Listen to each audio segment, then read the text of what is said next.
Hello friends, कैसे हैं आप सभी। मैं आशा करता हूँ आप सभी अच्छे होंगे। फ्रेंड्स, प्लेटो पर ये हमारी लास्ट वीडियो है। इसके बाद हम इनके जो शिष्य थे अरस्तु, उनके बारे में स्टार्ट करेंगे। और इसके जो दो पार्ट बनाए हुए हैं हमने, उसको आप जरूर देख लीजिएगा ताकि ये थर्ड पार्ट आपको अच्छे से समझ में आए। फ्रेंड्स, हमने फर्स्ट पार्ट में उनके जीवन परिचय के बारे में बात किया था, आकारों के सिद्धांत के बारे में बात किया था।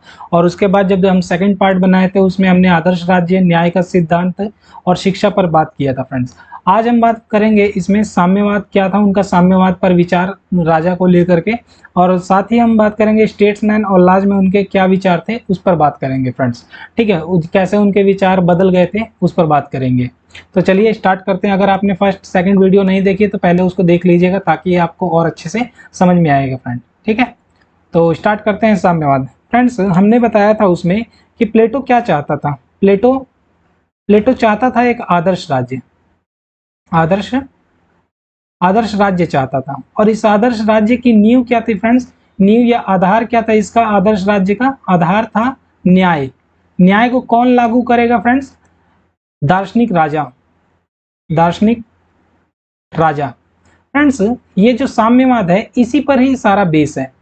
उनका मानना था प्लेटो का कि अगर राजा को अपना स्वार्थ नहीं चाहिए, दूसरों प्रजा के लिए काम करे, तो उसके लिए सबसे बड़ा राजा पे कंट्रोल करने के दो औजार थे, या दो तरीके से हम कह सकते हैं कि उन्होंने दो रास्ते अपनाए। पहला कि राजा की शिक्षा की व्यवस्था कर दिया, शिक्षा की तगड़ी व्यवस्था कर दी, बहुत मजबूत शिक्षा देने की बात कर दी।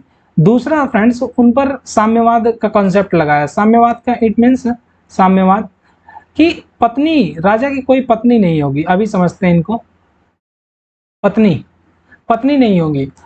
तो ये तो हमने शिक्षा पर बात कर लिया कि कैसे राजा की शिक्षा पर बात किया। और अब हम बात करेंगे इनके जो साम्यवाद था उस पर बात करेंगे। फ्रेंड्स, वो चाहते थे कि राजा सिर्फ अपने हित में काम ना करे। ठीक, वो जितनी भी प्रजा है उसके राज्य में उसके हित में काम करे, और कभी भी राजा निरंकुश ना हो, कभी भी ऐसा ना लगे कि वो सिर्फ अपने लिए काम कर रहा है, अपने लिए कानून बना रहा है, अपने लिए ही वो कर रहा है। तो उसी को कंट्रोल में करने के लिए राजा को सबसे पहले तो उसको दार्शनिक राजा बना दिया, 50 सालों तक शिक्षा की व्यवस्था कर दिया।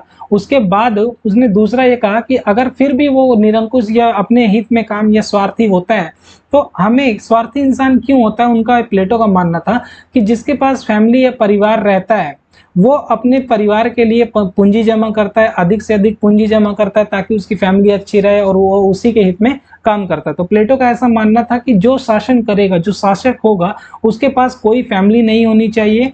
मतलब वो अपने शारीरिक जरूरतें पूरा कर सकता है, लेकिन उसके पास परमानेंटली कोई फैमिली नहीं होनी चाहिए। और उसका कोई भी महल या कुछ महल तो होगा, लेकिन वो सभी के साथ भोजन करेगा। किनके साथ, अभिभावकों के साथ। फ्रेंड्स, ये जो कॉन्सेप्ट है ये साम्यवाद का, सिर्फ दार्शनिक राजा पर नहीं लगाया, इसने लगाया किस पे फ्रेंड्स, अभिभावक,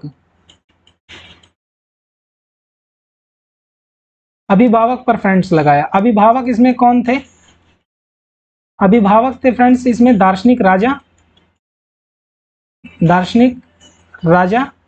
और दूसरा फ्रेंड्स इनमें सैनिक थे, सैनिक। इन्हीं को मिला के उसने क्या कहा, अभिभावक।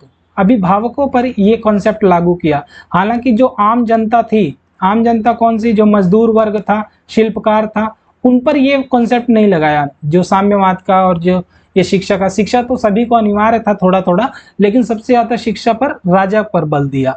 और ये भी जो जो ये साम्यवाद का है कॉन्सेप्ट, वो किस पे ज्यादातर लागू किया उन्होंने, राजा पर, राजा पर। ठीक है फ्रेंड्स, अब राजा का क्या उनका मानना था कि राजा के पास, आप ध्यान से सुनिएगा, इसको थोड़ा वो कर देता हूँ, इरेज कर देता हूँ। उन्होंने कहा फ्रेंड्स कि जो राजा रहेगा, जो राजा होगा, वो अपने जो सैनिक होंगे, सैनिक, उनके साथ मिल बांट कर भोजन करेगा। भोजन कैसे करेगा, साथ में मिल करके भोजन करेगा। उसके पास कोई अलग से या कोई अच्छी ऐसी व्यवस्था नहीं होगी कि नहीं वो राजा है अलग से, ऐसा नहीं, वो सबके साथ मिल बांट के भोजन करेगा। दूसरा फ्रेंड्स, उनके पास अपना, अपनी कोई पूंजी नहीं होगी, अपनी कि ये मेरी पूंजी, अपनी कोई, वो राज्य की पूंजी होगी, ना कि राजा की स्वयं की। राज्य की पूंजी होगी, राजा की नहीं, राजा की कोई पूंजी नहीं होगी या धन नहीं होगा कोई, राजा की कोई धन नहीं है, धन नहीं। दूसरा फ्रेंड्स कि पूंजी की व्यवस्था तो कर दिया कि राजा के पास धन नहीं होगा, अभी भी उसको संतोष नहीं हो तो उन्होंने कहा कि राजा विवाह नहीं कर सकता, विवाह विवाह नहीं कर सकता। यद्यपि राजा अपनी शारीरिक जरूरतें पूरा करेगा, लेकिन जो राजा का बच्चे होंगे, जो बच्चे होंगे वो क्या होंगे फ्रेंड्स, राज्य के द्वारा पाले जाएंगे, राज्य उनका पालन पोषण करेगा। पालन पोषण कौन करेगा, राज्य करेगा। अब यहाँ पे बात ये होती है कि राजा जो है, जो राजा है उसको पता नहीं होगा कि उसके बच्चे कौन से हैं, और बच्चे को बारे में किसको पता होगा, सिर्फ राज्य, राज्य को पता होगा। राज्य क्या, एक संस्था बना दिया उन्होंने, एक संस्था टाइप की, कि यहीं पर उनका लालन पालन होगा। और उनका ये मानना था कि जो राज्य अच्छे अनुवांशिक गुण के पैदा हो, उनका ये मानना था। और जो भी पत्नी है, उनकी पत्नी, पत्नी को भी अपने बच्चों के बारे में पता नहीं होगा, बच्चों के बारे में कुछ भी पता नहीं होगा कि कौन से हमारे बच्चे हैं, और बच्चों को भी नहीं पता होगा कि हमारे माता पिता कौन है। तो फ्रेंड्स इस तरीके से उन्होंने अपना जो पूंजी का वो साम्यवाद था संपत्ति का उसका, और जो पत्नी का साम्यवाद था, इस तरीके से उन्होंने बात किया। फ्रेंड्स इसके पीछे उनका मकसद सिर्फ एक ही था, राजा अपने हित में काम न करके प्रजा के हित में काम करे, राजा स्वार्थी न बन जाए, इसीलिए उन्होंने ऐसा कंसेप्ट किया। फ्रेंड्स उन्होंने ये सब चीजें बता तो दिया, लेकिन उनके आलोचकों ने इनका पीछा नहीं छोड़ा। आलोचक, आलोचक सबसे बड़े कौन थे फ्रेंड्स, अरस्तु, अरस्तु, उन्होंने ही सबसे बड़ी आलोचना किया। आलोचना ये किया कि व्यक्ति के पास अगर संपत्ति ही नहीं होगी तो वो कैसे काम करेगा, क्योंकि संपत्ति तो बहुत जरूरी हो जाती है अपने विकास के लिए, और जो भी उसकी ख्वाहिशें होती है उसे पूरा करने के लिए, जो भी घर कपड़ा मकान उसे चाहिए वो सब संपत्ति से ही पूरा कर सकता है, और संपत्ति नहीं होगी। दूसरा फ्रेंड्स उन्होंने आलोचना किया परिवार की, कि परिवार ही, जो राजा के पास परिवार नहीं होगा वो अपने अंदर खुशी कैसे रखेगा, सुख कैसे होगा उसके पास है। जब वो सुखी नहीं रहेगा तो शासन क्या करेगा, शासन क्या करेगा। तो इस तरीके से उन्होंने, उनके जो शिष्य थे अरस्तु, उन्होंने इनकी आलोचना किया। और भी जो बाद में विचारक आए उन्होंने भी काफी इनकी आलोचना किया कि अरस्तु ने तो सिर्फ कर्तव्यों की ज्यादा बात किया, और पूरा जीवन शासक को सिर्फ, जो शासक था उसके ऊपर क्या किया, शिक्षा का भार डाल दिया, संपत्ति भी नहीं रखने का बात किया, ऐसी ऐसी प्लेटो ने बात किया। और कुल मिला के इनका मकसद ये था, एक दार्शनिक राजा हो, न्याय की व्यवस्था हो, राजा को कुछ करने का अधिकार नहीं है, सिर्फ और सिर्फ राज्य के ही हित में काम करेगा, इनका ऐसे मानना था फ्रेंड्स। अब बात करते हैं इनके स्टेट्समैन और लॉज में विचार। फ्रेंड्स हमने बताया था कि जब इनकी बुक आई थी रिपब्लिक, रिपब्लिक, रिपब्लिक, तो इन्होंने इसमें क्या कहा था, एक आदर्श राज्य, आदर्श, आदर्श,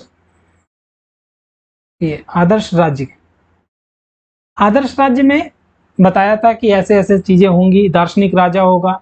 लेकिन बाद में इन्हें समझ में आ गया कि ये जो राज्य है ये तो सिर्फ स्वर्ग में ही हो सकता है, ये जो संसार है, संसार यहाँ पर तो मुश्किल है। तब उन्होंने अपने विचारों में चेंजिंग किया, लेकिन चेंजिंग किया इसका मतलब ये नहीं कि वो आदर्श राज्य से बिल्कुल दूर हो गए थे। उनके मन में कहीं ना कहीं था कि आदर्श राज्य स्थापित होना चाहिए, परंतु परिस्थितियों को देखते हुए उन्होंने अपनी, जब स्टेट्समैन और लाज में, सबसे ज़्यादा लाज में, लाज की बात करते हैं, जब लाज लिखी हुई वो अंतिम समय में इसको लिखा। और ये फ्रेंड्स जो इनकी लाज बुक है, इसमें ये प्रकाशित कब हुई थी, इनकी मृत्यु के बाद हुई थी, ये याद रखिएगा, मृत्यु के बाद, मृत्यु के बाद प्रकाशित हुई है बुक। और इसमें इन्होंने जहां फ्रेंड्स आदर्श राज्य की बात की थी, जहां पर कानून की कोई बात नहीं की थी, वहां पर कानून को यहाँ पर ले आएगी। लाज में क्या किया कि हाँ, एक राज्य में कानून होना चाहिए, कानून होना चाहिए। लेकिन कानून से क्या इनका मतलब था फ्रेंड्स, विधि, कि राज्य कितना भी चाहे शक्तिशाली हो जाए, चाहे कितना भी ज्ञानी हो जाए, वो कभी ना कभी निरंकुश हो सकता है, कभी ना कभी वो गलत फैसले कर सकता है। इसीलिए विधि का शासन जरूर होना चाहिए, विधि का, विधि के शासन की बात कर दी है फ्रेंड्स। यहाँ पे सबसे बड़ी बात यही थी कि विधि के शासन की बात किया। दूसरा फ्रेंड्स, अभी हमने बात किया साम्यवाद की राजा के, तो लाज में उन्होंने क्या कहा कि राजा जो है, राजा वो अब संपत्ति भी रख सकता है, संपत्ति भी रख सकता है, और दूसरा परिवार भी उसका होगा, ये भी कर दिया व्यवस्था। ठीक है, क्यों? क्योंकि ये व्यवस्था क्यों बना रहा था कि जो आदर्श राज्य की कल्पना उसने किया था वो हकीकत में कहीं पे भी एग्जिस्ट नहीं करती थी, और ना तो वो हम लागू कर सकते थे। ले वो समय की परिस्थितियों को देखते हुए उन्होंने अपने विचारों को चेंज किया, और आगे चलकर जितने भी दार्शनिक या विचारक हुए उनका सबसे ज्यादा, रिपब्लिक से ज्यादा ये लाज और स्टेट्समैन का उन पर प्रभाव पड़ा फ्रेंड्स। तीसरा फ्रेंड्स, उन्होंने ये कहा कि अब ये जो विधि है, विधि क्या है? कानून। कानून जहां पर दार्शनिक राजा सिर्फ उसी के आदेशों को कानून मान लिया जाता था, यहां पर अब वर्ग की जो व्यवस्था किया था, 3 वर्ग की, अब इस 3 वर्ग को उन्होंने नकार दिया कि 3 वर्ग कोई वर्ग नहीं है, एक दूसरे के सहयोग से काम करेंगे, सहयोग से, सहयोग। जहां पर उन्होंने बांटा, यहां पर उन्होंने सामंजस्य कर दिया। ठीक है,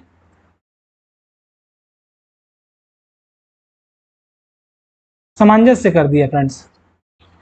किसका सामंजस्य कर दिया? जो 3 वर्गों में बांटा था, शासक, सैनिक और मजदूर वर्ग में बांटा था राज्य को, उसको तीनों को कहा कि ये लोग सामंजस्य से काम करेंगे। ऐसा नहीं है कि राजा राजा ही बनेगा, वो लोग सामंजस्य, और शासन में उनकी भी भागीदारी होगी। ठीक, अब क्या किया कि यहाँ पर शासन है अगर, तो यहाँ पर सिर्फ राजा ही नहीं होगा, राजा के साथ लोग भी भागीदारी करेंगे, ऐसे बना दिया उन्होंने। और ये फ्रेंड्स, ये तो था लाज की बात। एक मिनट, इसको थोड़ा क्लियर कर देता हूँ। अब बात करते हैं फ्रेंड्स स्टेट्समैन में। स्टेट्समैन में फ्रेंड्स उन्होंने राज्य का वर्गीकरण किया, जैसे हम अरस्तु में पढ़ते हैं राज्य का वर्गीकरण, वैसे ही इन्होंने राज्य का वर्गीकरण 3 तरीके से उन्होंने वर्गीकरणित किया। 3 तरीके से, 3 तरीके का बताया। और 3 तरीका क्या था फ्रेंड्स? एक तो अच्छा रूप, उसका अच्छा रूप, और दूसरा फ्रेंड्स उसका बुरा रूप। किसका? राज्य के वर्गीकरण का बुरा। अच्छा और बुरे में क्या बताया उन्होंने फ्रेंड्स? 2 आधार पर बात किया, 2 आधार पर बात किया। 2 आधार कौन से? नैतिकता के आधार पर, नैतिक, और संख्या के आधार पर। संख्या, संख्या के मतलब कि अगर एक शासन है, एक का शासन है, एक व्यक्ति का, तो उसको राजतंत्र बोल दिया, राजतंत्र, राजतंत्र। अगर कुछ लोगों का शासन है, कुछ लोगों का शासन है, हैं, तो उसको क्या बोल दिया फ्रेंड्स? कुलीन तंत्र, कुलीन तंत्र।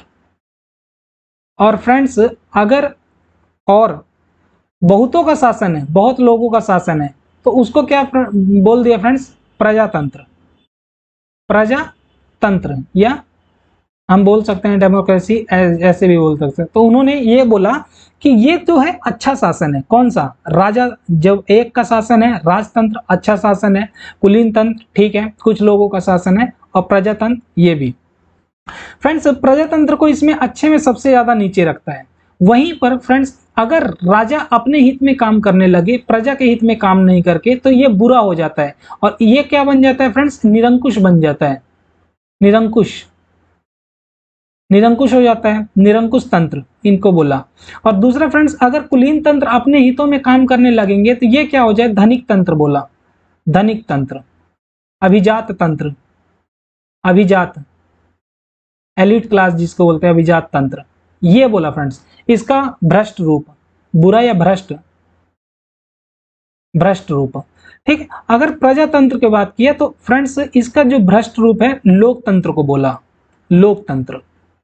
अब देखिए फ्रेंड्स, उन्होंने कहा कि अच्छे शासन में तो अच्छा राजा ही है, एक का शासन होना चाहिए, ठीक। लेकिन अगर बुरा शासन है तो सबसे अच्छा बुरे में भी उन्होंने क्या कहा? लोकतंत्र अच्छा है, बुरे में लोकतंत्र अच्छा है, लेकिन अच्छे में राजतंत्र अच्छा है, और अच्छे में सबसे ज्यादा प्रजातंत्र को सबसे नीचे रखा। अब फ्रेंड्स प्लेटो ने कहा कि एक यहां पर हमें एक चीज है कि ना तो शासन कब खराब होता है या कब उसका तख्ता पलट होता है। उन्होंने कहा कि जब वो अति अपनी चरम सीमा पर हो जाते हैं कि उसके राजतंत्र है वो सिर्फ कर ही जा रहा है, कर ही जा रहा है, और कुलीन तंत्र सिर्फ अपने हित में करे जा रहा है। तो उन्होंने कहा कि एक मिश्रित होना चाहिए, मिश्रित, मिश्रित संविधान की बात किया फ्रेंड्स।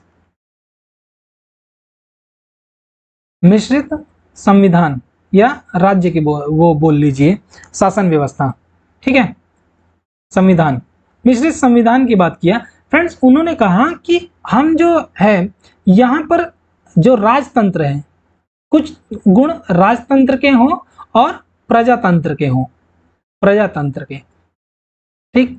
तो कुछ गुण प्रजातंत्र के, कुछ गुण राजतंत्र के, और जो धनिक तंत्र है उसके भी थोड़े गुण होने चाहिए, तब एक अच्छा शासन, अच्छे शासन चल सकता है। एक अच्छा शासन की उन्होंने बात किया कि एक अच्छा शासन चल सकता है, ठीक फ्रेंड्स। ऐसे ही इन्होंने ये सारी चीजें कहाँ पे कही, ये स्टेट्समैन में कही फ्रेंड्स। इनकी बुक्स की अगर हम बात करते हैं तो इनकी बुक हम 3 भागों में बांट सकते हैं। एक मिनट इसको इरेज कर लेता हूँ फ्रेंड्स। ये जो बुक्स थी स्टेट्समैन और लाज, ये लास्ट टाइम पे उनके लिखी गई थी फ्रेंड्स, और इसमें उनके जो दार्शनिक विचार जो उन्होंने रिपब्लिक में दिए थे यहाँ पर आके बदल गए। स्टेट्समैन में मेनली उन्होंने क्या बोला कि राज्य का वर्गीकरण करके बताया, जैसे अरस्तू करते हैं, 3 भागों में बांट दिया। 3 भागों में मतलब राजतंत्र, कुलीन तंत्र और प्रजातंत्र। फिर उसी का बुरा रूप बताया या भ्रष्ट रूप बताया कि निरंकुश तंत्र, अभिजात तंत्र और जो लोकतंत्र होता है उसको बताया। ये बुरा रूप हो गया। और कितने आधार पर बांटा? 2 आधार पर, नैतिकता के आधार पर अच्छा बुरा, और संख्या के आधार पर 1 2 या बहुतों का शासन, ठीक। लाज में उन्होंने क्या फ्रेंड्स बताया? लाज में उन्होंने बताया कि कैसे रिपब्लिक में उन्होंने एक आदर्श राज्य की चर्चा किया था, और यहाँ पर लाज में उन्होंने दार्शनिक राजा की जगह पर, जो दार्शनिक राजा था उसके जगह पर क्या रखा फ्रेंड्स? कानून को रख दिया। ये इन्होंने आदर्श राज्य और ये स्टेट्समैन में और लाज में बात किया। फ्रेंड्स आई होप कि आपको समझ में आया होगा। समझ में नहीं आया, अगर कुछ भी डाउट्स है फ्रेंड्स कमेंट करके जरूर पूछ लिएगा। फ्रेंड्स अगर हम इनके कुछ बुक्स की बात करें तो इनके हम जो इनका टाइम पीरियड था उसको 3 भागों में बांट लेते हैं। पहला फ्रेंड्स उनका जो प्रारंभिक था, प्रारंभिक, और दूसरा मध्य अवस्था, और तीसरा था उनका फ्रेंड्स जो अंतिम समय में जो उन्होंने बुक लिखा, अंतिम समय में, वो 3 अवस्था में उनको बांट लेते हैं उनकी बुक। फ्रेंड्स ये जो पहला था इसमें उन्होंने क्या लिखा? एपोलॉजी, इनकी बुक का एपोलॉजी, क्रीटो, मीनो, गॉर्जियस, ये सारी बुकें लिखी फ्रेंड्स प्रारंभिक में। और मध्य अवस्था में क्या लिखा फ्रेंड्स? इन्होंने रिपब्लिक लिखी, रिपब्लिक, ये बहुत इंपॉर्टेंट बुक, रिपब्लिक को लिखा। अंतिम अवस्था में आते हैं तो फ्रेंड्स इन्होंने क्या लिखा? अंतिम अवस्था में हमने बताया क्या, इन्होंने फैड लिखा, फैड्स, फिबलस और लाज और स्टेट्समैन, ये बुक्स फ्रेंड्स लिखी। हम इनके बुक आप बुक्स में भी देख सकते हैं, अपनी जो भी बुक्स आप पढ़ रहे होंगे उसमें भी देख लीजिएगा। प्रारंभिक, मध्य और अंतिम में हम बांट सकते हैं। और प्रारंभिक में इनकी एपोलॉजी, क्रीटो, मीनो, गॉर्जियस और ऐसी बुक थी। और मध्य अवस्था में इनकी रिपब्लिक, फैड आ जाती है, और यहाँ पे फ्रेड्स भी है एक, और सिफलस, और जो इनका लाज था, और स्टेट्समैन।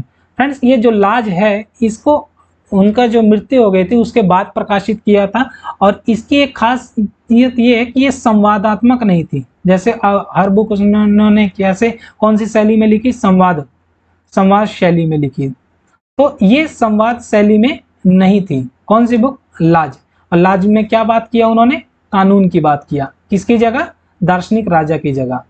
जो दार्शनिक राजा था उसकी जगह इन्होंने लाज में कानून की बात किया। तो फ्रेंड्स इनका ये पूरा जो बुक्स था उसके बारे में बताया। और भी बुक्स हैं उनकी, आप देख लीजिएगा। सबसे ज़्यादा इम्पोर्टेंट यहाँ पे रिपब्लिक का हो जाता है, क्योंकि इन्होंने ज़्यादातर जो पॉलिटिकल के विचार थे, और बाकी जो है इसमें उन्होंने दार्शनिक विचार दे रखे हैं फ्रेंड्स। ठीक है, तो इन बुक्स को आप ध्यान रखिएगा, और जो भी जिनकी हमने पढ़ा है विचारों को उसको भी ध्यान रखिएगा फ्रेंड्स। और एक बार आप वीडियोस देख लीजिए और अपनी बुक से रीड कर लेंगे तो आपको कभी नहीं बोलेंगे, आपको कहानी की तरह इनका याद होगा। ज़्यादा कुछ भी इनमें नहीं है, और बहुत ही अच्छे से इन्होंने अपने विचारों को बताया है। तो फ्रेंड्स आई होप कि आपको समझ में आया होगा, और समझ में नहीं आया तो फ्रेंड्स कमेंट करके पूछिए कि क्या पोर्शन आपका छूट गया है, तो उसी हिसाब से हम और अच्छे से बताने का प्रयास करेंगे अगर आपका कोई पोर्शन छूटा होगा तो फ्रेंड्स। तो मिलते हैं फिर नेक्स्ट वीडियो में, तब तक के लिए धन्यवाद। जय हिंद, जय भारत।